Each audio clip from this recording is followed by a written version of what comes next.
आज हम सुनेंगे एक अनोखी कहानी, love story. Like subscribe to my channel.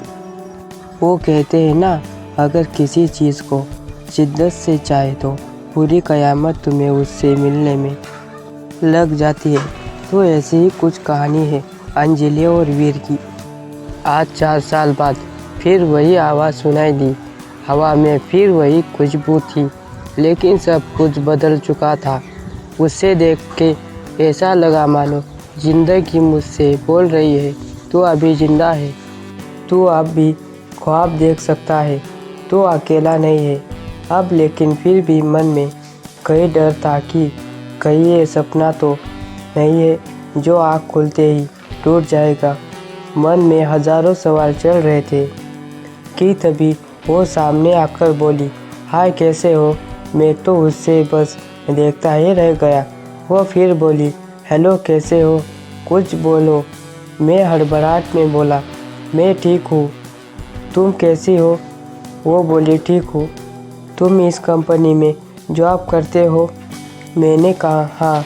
उसके चेहरे पर हल्की सी मुस्कुराहट थी और बोली, मैं आज ही ज्वाइन हुई हूँ, यह आज मेरा पहला दिन है जॉब का। यह सुनकर मानो मेरे अंदर कई खुशी की लहर चढ़ पड़ी, लेकिन मैं उससे वो खुशी बांट नहीं सकता था। मैं आज 4 साल बाद उससे मिला था। वो मेरी पहली मोहब्बत थी। हम दोनों साथ में बहुत खुश थे, लेकिन फिर एक दिन आया जब वो मुझसे जुदा हो गई। आखिरकार गलती भी मेरी ही थी। असल में वो मुझे छोड़ के नहीं गई थी, मैंने ही कुछ गलत कर दिया था उसके साथ। मैं ही बहक गया था किसी और के लिए।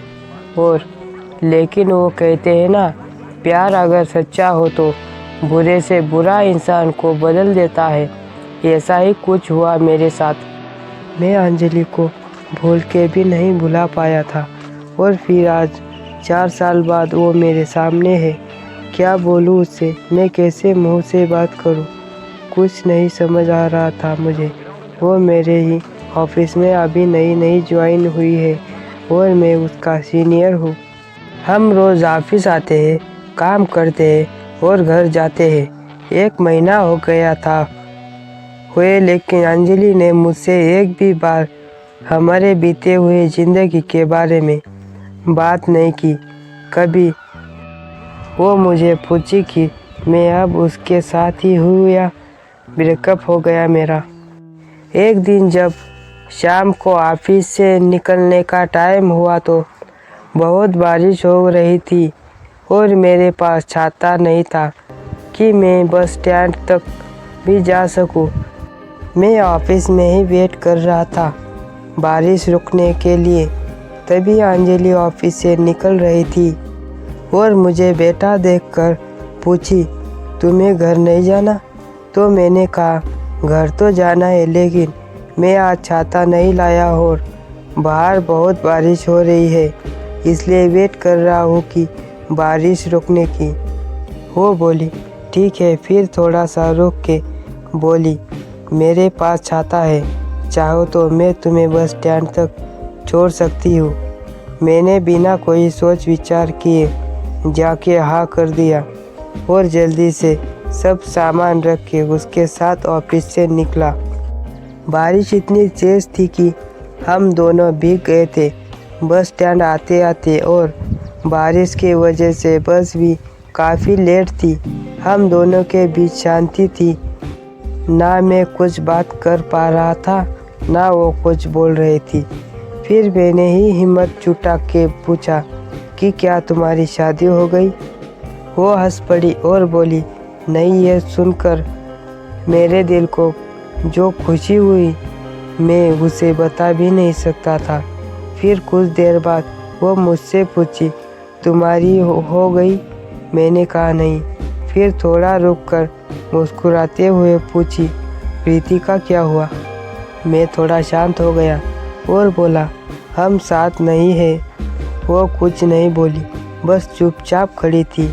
फिर मैंने बहुत ही हिम्मत जुटा के कहा कि अंजलि, मुझे माफ़ कर देना, मैंने तुम्हारे साथ बहुत गलत किया था। वो चुप ही थी, कुछ नहीं बोली। मैं भी चुप खड़ा था। फिर थोड़ी ही देर में बस आ गई और हम दोनों बस में गए। अगले दिन जब मैंने ऑफिस में अंजलि को देखा तो मुझे उससे पूछना था, क्या सोचा उसने, मुझे माफ़ किया कि नहीं, कैसे बात करूं उससे। यही सब सोच रहा था कि वो मेरे कैबिन में मुझे एक फाइल देने आई।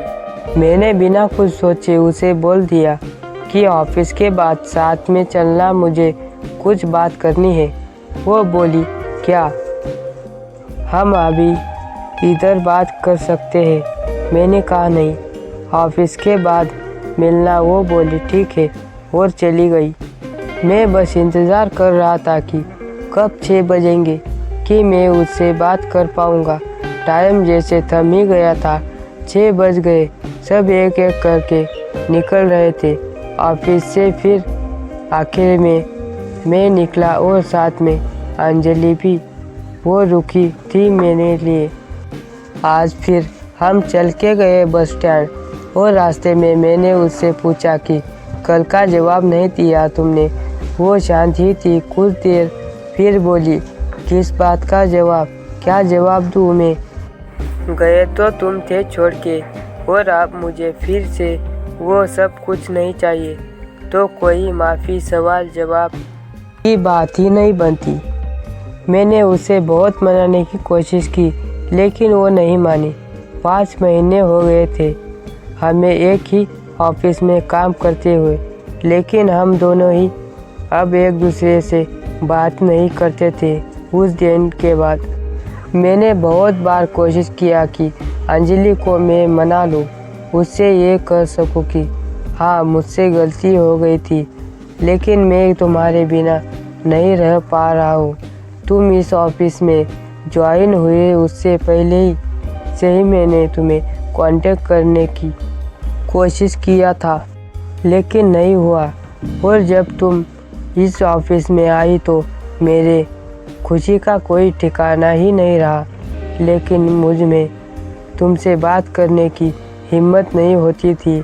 मुझे पता था कि तुम अब भी मुझसे प्यार करती हो, लेकिन कहती नहीं हो। एक दिन मैंने ही कुछ सोचा और ऑफिस में आकर सबको अपने शादी की खबरें देती, और अगले महीने में शादी होने वाली है। ये सुनकर ऑफिस में सब मुझे बधाइयाँ देने के लिए आए, लेकिन अंजलि नहीं आई। शाम को मैं खुद उसके पास गया और पूछा कि क्या तुम्हें खुशी नहीं हो रही कि मेरी शादी होने वाली है? वो बोली, क्यों नहीं, मैं बहुत खुश हूँ कि तुम शादी करने जा रहे हो, एक नई ज़िंदगी की शुरुआत करने जा रहे हो। फिर मैंने पूछा कि तुम मुझे बधाइयाँ देने के लिए नहीं आई जब सब लोग आए थे ऑफिस के? तो बोली, मुझे बहुत काम था, मैं बिजी थी। मैंने कहा ठीक है और मैं वहाँ से चला गया। 2 दिन बाद रात को अंजलि का मैसेज आया कि क्या तुम सच में शादी कर रहे हो अगले महीने में? मैंने कहा हाँ। अगले दिन अंजलि ऑफिस ही नहीं आई थी।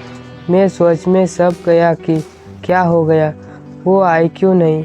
फिर मैंने अपने कलीग को कहा कि अंजलि को फ़ोन करके पूछे कि वो ऑफिस क्यों नहीं आई। उसने फ़ोन किया तो पता चला कि उससे बहुत तेज़ बुखार है और वो घर पर अकेली है। मैं तभी ऑफिस से निकल गया उसके घर जाने के लिए। रास्ते में मैंने फ़ोन करके उसके घर का पता पूछा और जितनी जल्दी हो सके वहाँ पहुँच गया। वहाँ जाके देखा तो वो अकेली थी और उससे बहुत ठंडी लग रही थी, कंबल में सोई थी। तो दोस्तों, सुंदर सी कहानी लाया था। आशा करता हूँ कि आपको ये कहानी पसंद आई हो। तो आपको इसमें से क्या अच्छा लगा हमें कमेंट में ज़रूर बताइएगा, और एक लाइक, चैनल को सब्सक्राइब करके घंटी को ऑल पर सेट करें ताकि आने वाली वीडियो की नोटिफिकेशन आपको मिलती रहे तुरंत। हम मिलते हैं आपको अगली कहानी में, तब तक के लिए धन्यवाद।